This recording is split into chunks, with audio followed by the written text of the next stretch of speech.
welcome to an episode of ES Repair. I'm your host, Mr. Fix-It. In the next several videos, I'm going to show you how you can build your own power supply.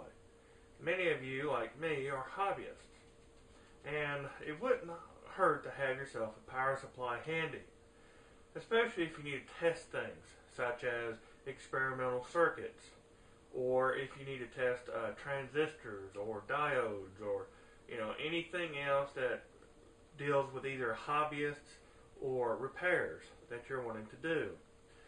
People's asked about power supplies, ones that we've used when I did the Kenwood, the car amplifier. Well, I also make homemade power supplies too for various reasons, because a lot of the things that I work on, such as electric coolers, requires a power supply to test them. Or if I'm working on a Kenwood, an amplifier, or if I'm got a circuit that I'm trying to test, or a transistor, this power supply will help me perform those functions. This is one of the ones that I've built. It is a 10 amp power supply. Now these are called linears, and as you can see, it's pretty big. It's pretty bulky. But I haven't finished with this. I'm just trying to get all the pieces together, tweak it out and stuff, before I start putting it in its final box. But as you can see, I got the heat sink and the transformer up here, and it does get pretty heavy. But first off, I'm going to teach you the things that you need to know to get you started.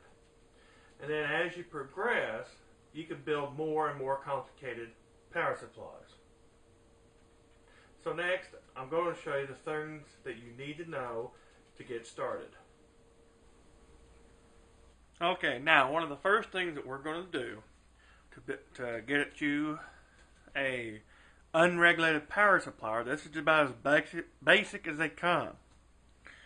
First, you're going to need a breadboard. Now, this breadboard I got at Radio Shack, and there's all different shapes and sizes that you can get online too. This one here has got power connectors for positive and my ground. It also has a breadboard to where I have plenty of space to add components such as ICs, just anything from LEDs, diodes, integrated circuits. Most everything will fit this board. Well, it's a good thing to do because you could build your board together, test it, tweak it out, make whatever adjustments you need. Once you have it working, then you can move it to a printed circuit board and make it permanent. Well, let me get this out of the way. Now, the first thing you're going to need for your power supply is the transformer. The transformer is an important part, and it has two main functions. Now, let me explain to you what you'll need to know about the transformer. Now, with power transformers, it's one of the first roles of a power supply. The transformer does two things. First, it will change the utility line to the voltage required for the desired DC output. The second function will be to isolate the electronic devices from the utility power line. Now, the reason for this is the utility line uses a common ground, meaning which one side of the power is tied to ground. That's why when you touch one single wire in your house by mistake, you get that shocking experience. It don't feel good. Well, this is what's meant by the common ground from the utility power line. The transformer isolates any electronic devices connected to its output from that common ground. It uses a process called magnetic coupling. Now, as you can see in this diagram I'm showing, you can see how the sine wave on the primary coil is reproduced in the secondary coil. Now the only difference between the two will be whether the transformer will be a step up, a step down, or if it's going to be an isolated transformer, which I'll get to in a minute. Now as you can see, the transformer is made up of an iron core. It's just a sheet of metal that's pressed together with coils wrapped around each core, and they're separated, completely separated. The only thing that links them together is the magnetic coupling, as you see at the top with the arrows. It illustrates the constant changing of the magnetic field between the primary and the secondary. Anytime the current flows through a coil, it creates a magnetic field. That magnetic field cuts through the secondary coil, creating inductance, or an induced voltage. And this is basically what the transformer is doing. Now, the next thing is we have the types of power transformers. Now, there's three primary types. You have a step down, which you'll find these a lot in like CD players, stereo systems. You'll find these in low voltage lighting systems, doorbells, chimes, things like that. And these are the most common types. The next type is a step up. Now what the step up does is it takes the primary voltage and steps it higher to the output. You'll find these in microwaves for a good example. You'll find these in TVs. You'll find these in neon lights, fluorescents, things like that. They're not as common as a step down, but they are used. The isolated is a third kind, but you don't see these very often. Most of these are found in workshops. I do have one here somewhere if I can find it. But I won't show you all of these transformers in this video. But as I create other videos for different types of power supplies, then I'll start introducing these other ones. Well, once you got your transformer, next you need to understand how to look it up. Now, you'll see on top of this transformer where I have it indicated, and you'll see when you buy these at a store or go online to purchase these, you'll also notice it will identify which side is the primary coil, and it will also identify the secondary coil. Now it will show you the ratings for the primary. In this case, this transformer is 120 volts and it's 60 hertz. Now they can range from 120 to 240, either 50 or 60 hertz. It'll also identify the secondary.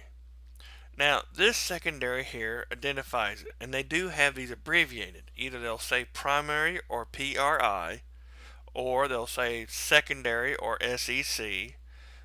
Some of them will label them as IP or OP for input and output.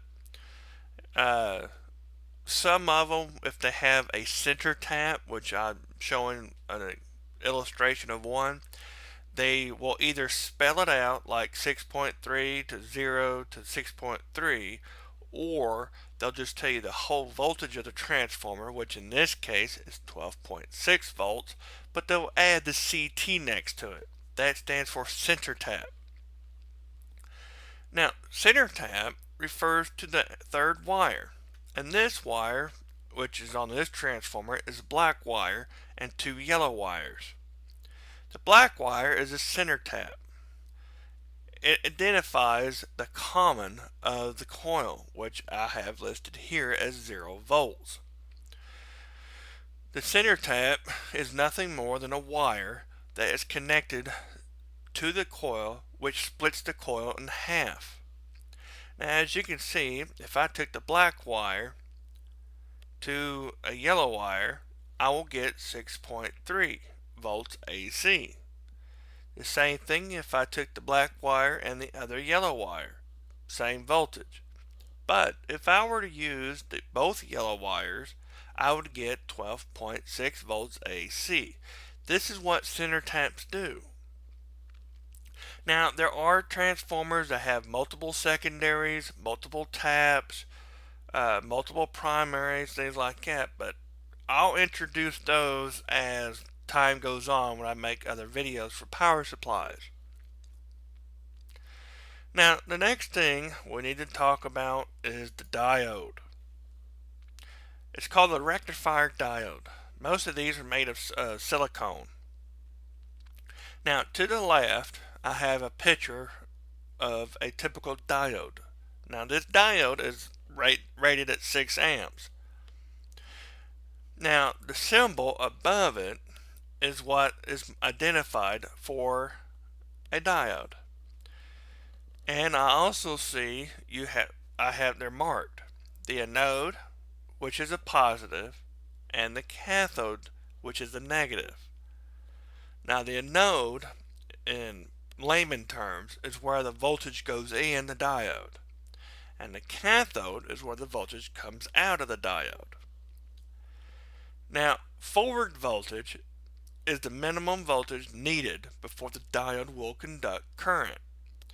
Common silicone diodes need anywhere between 1/2 volt to 0.7 volts.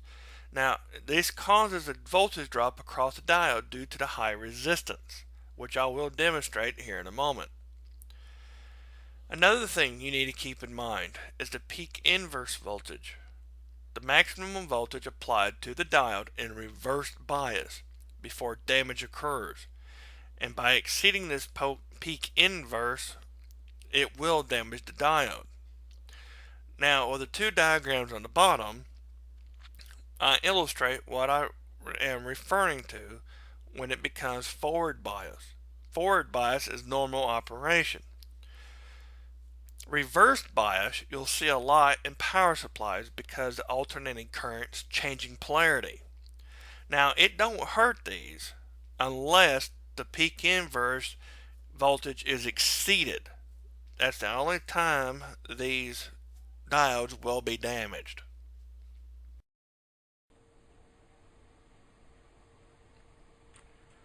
Here I have one diode hooked up, and as you can see, I've got my LED glowing. That means that the diode is conducting electricity to my LED. Now, the LED is also known as a light emitting diode, which I'll cover that later on. But here's what's happening. The AC first comes in through my transformer to my diode. Notice the band on the diode. So this is the output. Comes to my positive rail, to my resistor, to my LED, and then back to the transformer. Now, what's happening is on the second half of the cycle, the voltage of the current tries to flow in reverse. But the problem is the diode is blocking it. This is because of the peak inverse voltage. Now, since I'm only using about 12.6 volts, it's well below the peak inverse voltage. While in this case, the diode is blocking it. Here's an illustration as to what I'm referring to. As you can see here, this is known as called the half-wave rectification. If you look to the left, you see the sine wave. Now, I have the positive and the negative of the sine wave marked as A and B. The A would be the positive, B would be the negative. Now, as it goes through the transformer, through the secondary coil, you'll notice that I have one single diode as I did earlier. Now, if you look to the right of it, you'll notice that only the A is going through. That's the positive voltage. That is all that's going through. This is what is meant by half-wave rectification. You're only getting 1/2 of the normal sine wave. Now, in this setting, I have two diodes. And you can see that the diode is glowing again. This is called a full wave rectification.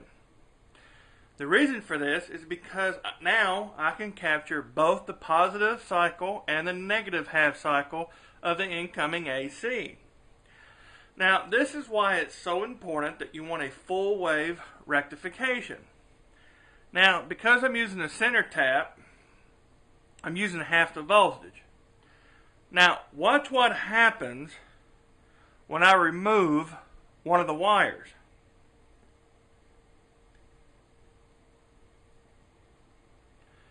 Did you notice how dim the LED became? Well, this is because I'm only capturing one half of the cycle. Now let me put that back. You see how it glows. Remove it. It glows. This is because I'm getting both sides. The first half of the cycle will go through this diode. The second half, and through all my resistor, my LED, back to my center tap of the transformer. Well, then on the second cycle, goes through this diode, through my resistor, to my LED, back to my center tap. This is one way that you can use a full wave rectification on a center tap transformer. Now, as you can see, it doesn't use very many components. Only two diodes and 3 wires of the transformer. Well, now let's suppose that your transformer only has 2 wires. Well, in order to get the same effect on a full wave rectification, you're going to need 4 diodes. Now, with 4 diodes, you get the same accomplishments, but you're only needing 2 wires. And here is how it works. Here, we're looking at a full wave rectification using the transformer's center tap. Again, if you look to the left, I got my sine waves completely marked A and B for positive and negative.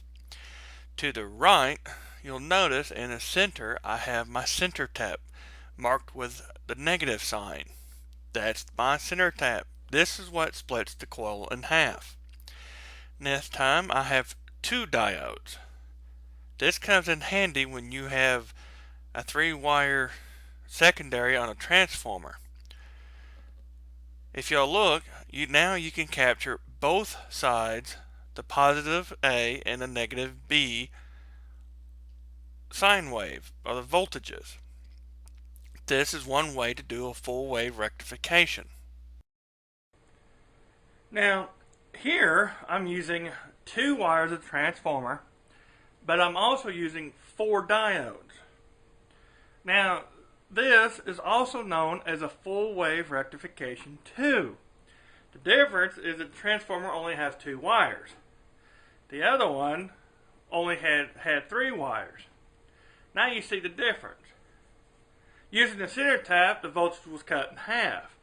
Now I'm using the full 2 yellow wires of the transformer. Now I'm getting 12.6. Now, here is what's happening when you're using this. Here, we have another form of full wave rectification, but the difference is we have a 2-wire transformer. Again, I have my sine wave going through the primary on the left, and on the secondary I am using 4 diodes, or a bridge. Now, as you can see, I do have the AC points marked, and I also have the positive and negative corners marked. And the output, I still get the positive and negative voltages on each cycle. These you can buy either the full wave bridge, or you can use 4 independent diodes. Now here I have a full wave rectification. You have your yellow wire for the transformer going to this connection, passing through it, coming down to my LED, back to ground, back to this side of the transformer. Now when it reverses, it'll go back to this way, up through this diode, down through my resistor, my LED, back to my ground, up through this diode, and then back to the transformer. Now we're capturing both sides. Now, you can also get these full wave rectifications, also known as bridge. They're called bridge rectifiers. They're the same thing, except the only difference is you either have a separate 4 independent diodes, or you can buy them in a package like this one. This one here is typically a 25 amp rectifier diode, or bridge rectifier. And you'll notice it also has the markings for the positive, where the output of the positive is going to be, and the AC symbol, the sine wave. Now if you flip this upside down, you'll notice the pins. This pin here is not oriented as the others. This also indicates the positive. This, on the opposite corner, is the negative. Just like on this side, you got the positive in this corner, the negative in this corner. Now with the bridge rectifier, you have the AC on this side. Opposite corner is the other AC, just like you see it here. This is the AC input, that's the AC input. That's where your transformer wires connect. They're the same thing. Now, when you use these, you want to make sure that either you're going to use diodes, make sure they're rated for the same amperes that you're going to have the power supply provide. If you're using the bridge rectifier, same thing. You want to make sure that they're rated for the amperes that you're going to be handling. Now you also want to make sure that your peak inverse voltage is high enough, which most of them is 50 volts for these power supplies, to where you don't damage your diodes. Now I will show you some other diodes that can go a lot higher, up to 600 to 1000 volts DC. But we'll get to those some other time. But you have a choice. You could either use 4 independent diodes, or you can use the bridge rectifier. Now, let me get that out of the way. Now, I was referring to you earlier about voltage drop. Now, these diodes do have a high resistance, and they do require, as I mentioned earlier, 1/2 volt to 0.7 volts before they'll conduct. So, let me demonstrate what I'm referring to as to what these diodes are actually doing. Okay, now I have a diode added into my power supply. Now, as you can see here, I have my diode right here connecting to my resistor, to my LED, and back to ground. Now, if you'll notice my band there, you'll notice that I got the cathode on this side where it should be. Now, if the diode is working, when I switch the polarity of this diode, it should not conduct. So, let me unhook it, switch it around,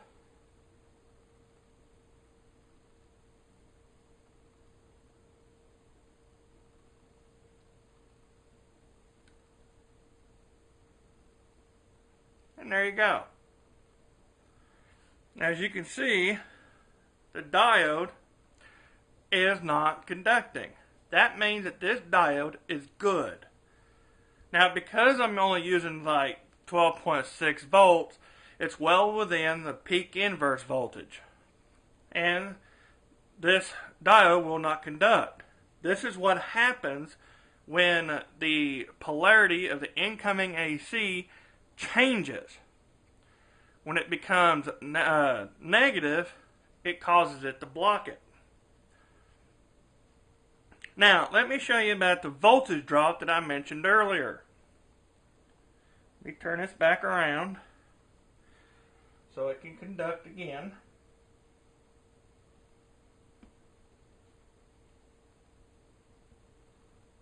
Now, I do have it back the way it was, and now as you can see it's conducting. Now, to measure voltage drop, all you need to do is get you a test meter. You have your positive and negative leads. Put your positive on one end, which is on the anode. Put the other one on the negative end, and that is how much voltage is not being passed through.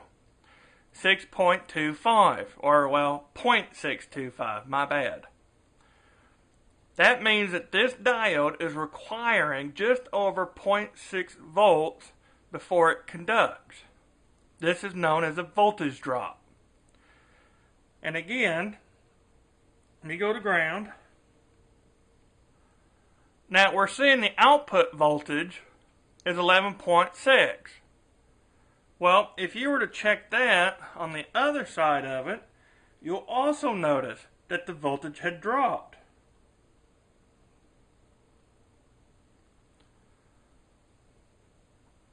Now it's down to 10.9. We've lost 0.6 of a volt. This is what's meant by the voltage drop caused by the high resistance of the diode.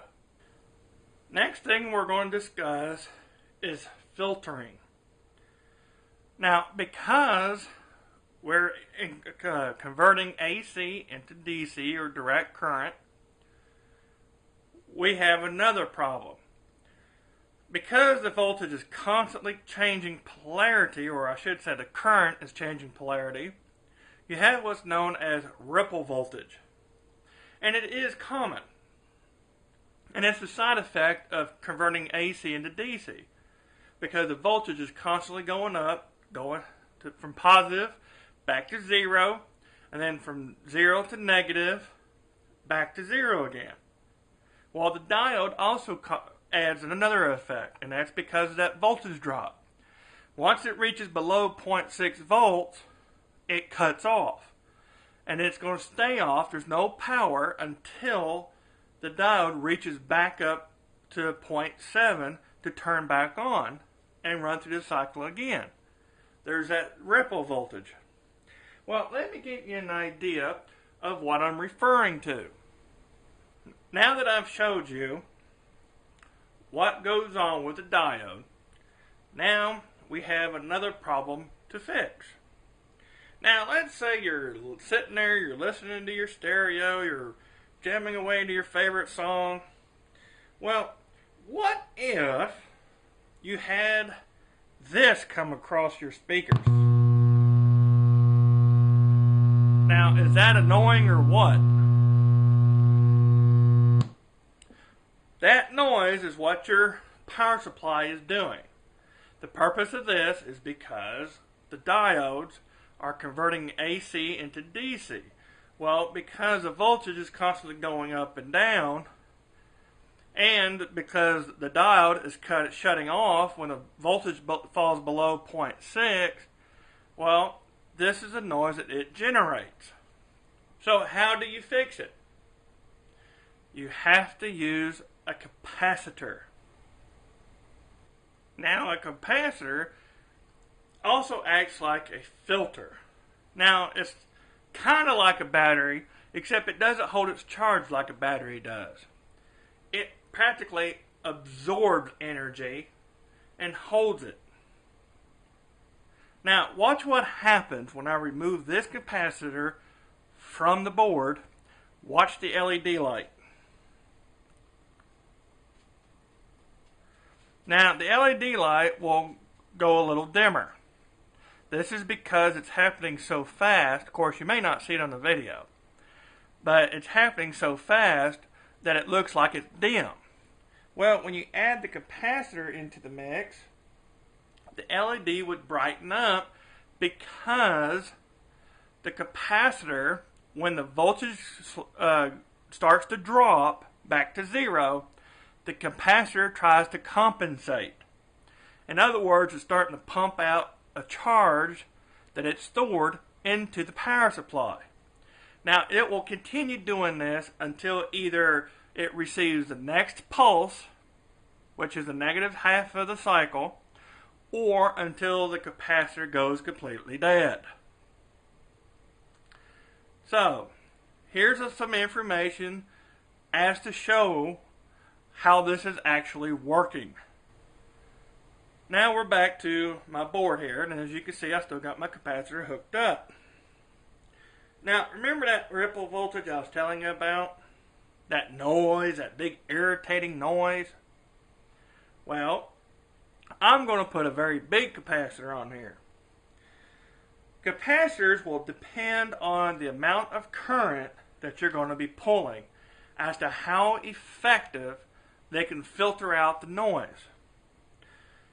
For an example, if you're going to use 1 amp, then I can show you the calculation that you would need for your capacitor. The more amperage that your power supply will provide, the bigger the capacitor needs to be to compensate for the noise. Because the higher the current, the faster the capacitor can discharge. Well, it's got to have enough charge to last until the next pulse arrives. If the capacitor is too small, then you're going to start having a noise. For an example, I have my speaker hooked up again. Now, I've got this capacitor plugged in. Notice the sound. Okay, let me remove it. Notice the sound again. Did you notice the difference in the volume? Without the capacitor, the volume was loud.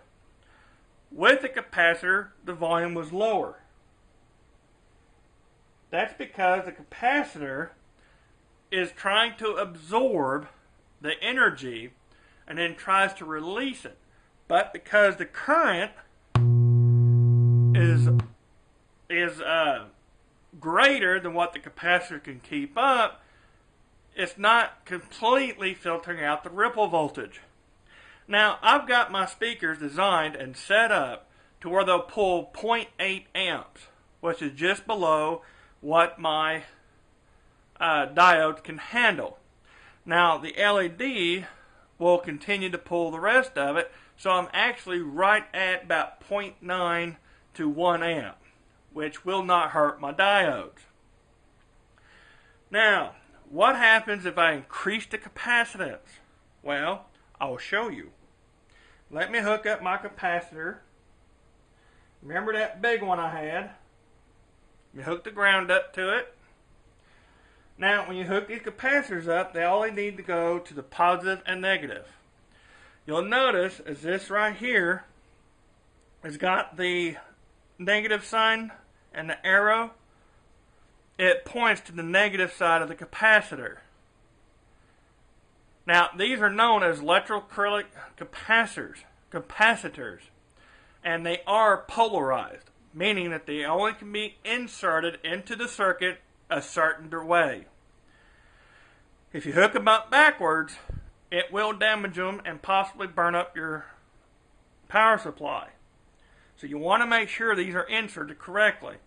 This is an axial type. One side is has a metal end, which marks the ground. It also has this symbol that points to what pins the ground.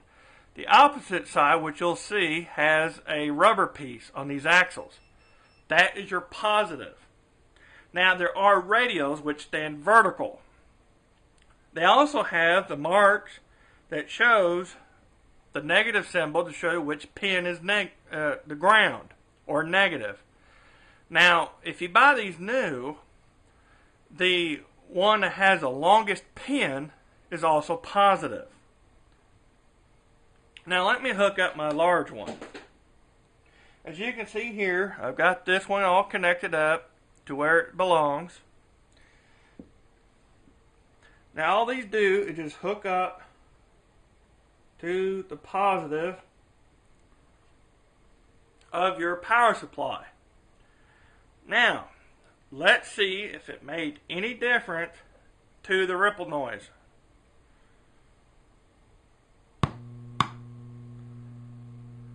Now, you can barely hear it now, but it's not as loud. Now remember, it was loud a minute ago. Let me remove this capacitor. Now you can see how much that capacitor really didn't make a difference. Now, let me remove the big one.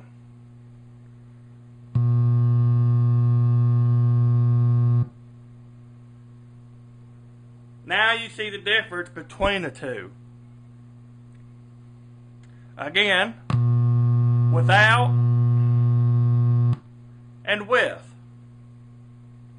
Now the capacitor does play a big role. Now remember, the capacitor has to be large enough in order to compensate for the amperes that your power supply is going to be providing. Now let me give you some information about these capacitors, what's happening here, and how to calculate what size of capacitor you need. Here we have a capacitor inserted into the circuit. Now as you can see, the capacitor filters out the ripple voltage. On the left, this is what's coming out of the rectifier or the diodes. As the capacitor charges, then once the power disappears or starts to go down, as you can see on the right, the capacitor is trying to compensate for the voltage drop, and it does this by pushing current out of the capacitor to compensate. Now as you can see on the right, this is basically what happens when the capacitor begins to absorb the pulse and then begins to discharge until either it's completely discharged or until it gets the next pulse from the rectifier. To calculate the capacitance that your power supply will need, you'll first need to decide the voltage output of the power supply. This is the amount of voltage that your power supply is going to be providing after you get it built. The second thing you need to consider is the maximum current that your power supply will provide. Third, you need to decide how much ripple voltage, which is expressed as a percentage, will the power supply allow. Now keep in mind, most electronics require no more than 200 millivolts to ripple voltage. That is within their tolerance margin, noise margin. As long as you can keep it below that, your electronic components will work fine.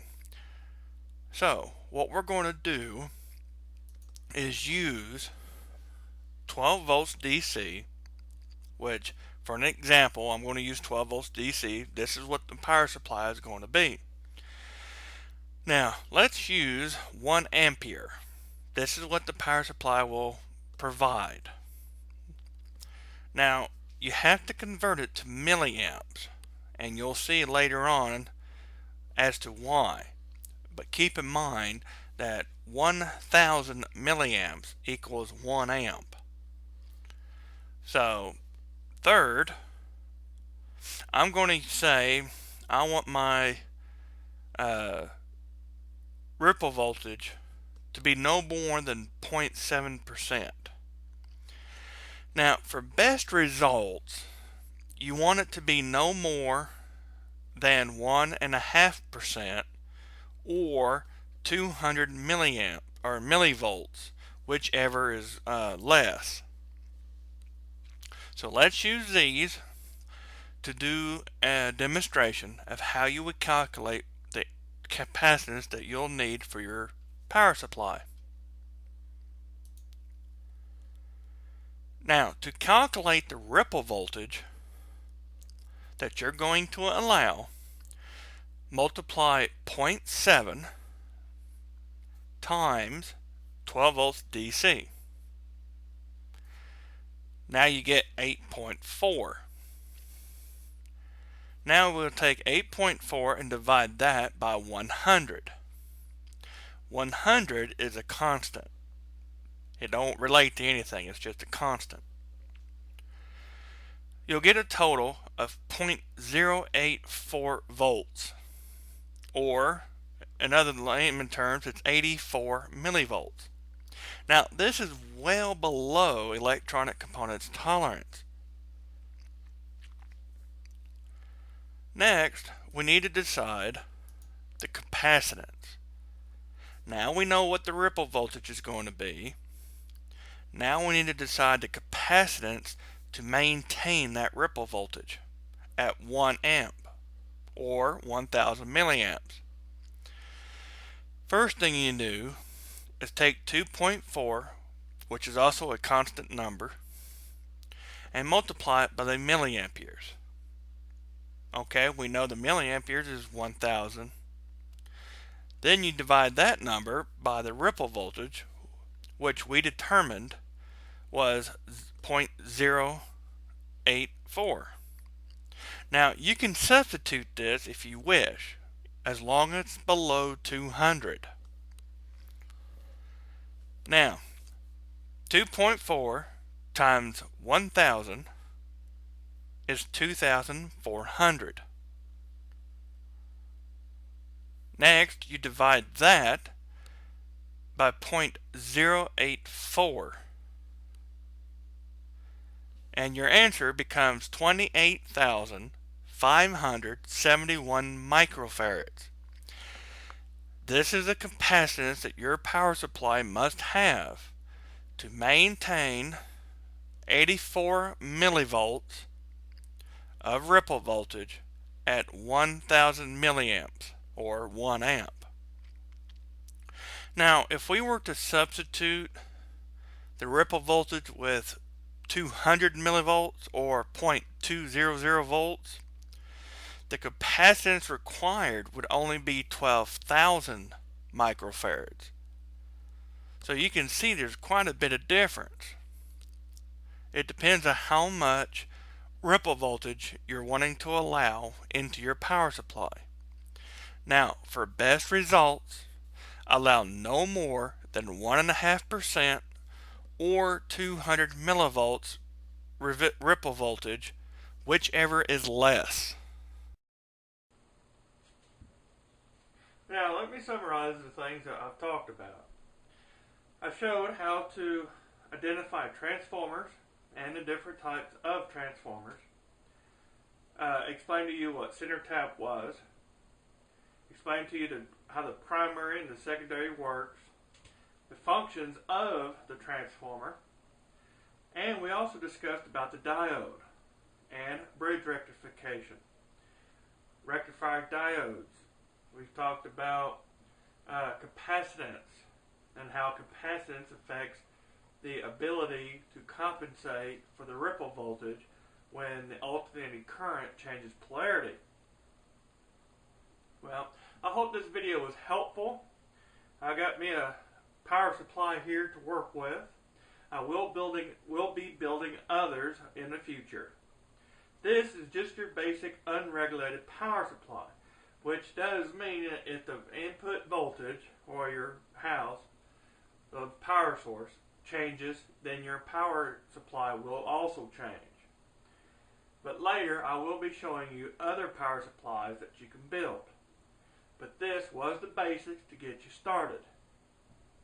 I'm your host, Mr. Fix-It. Thank you for watching.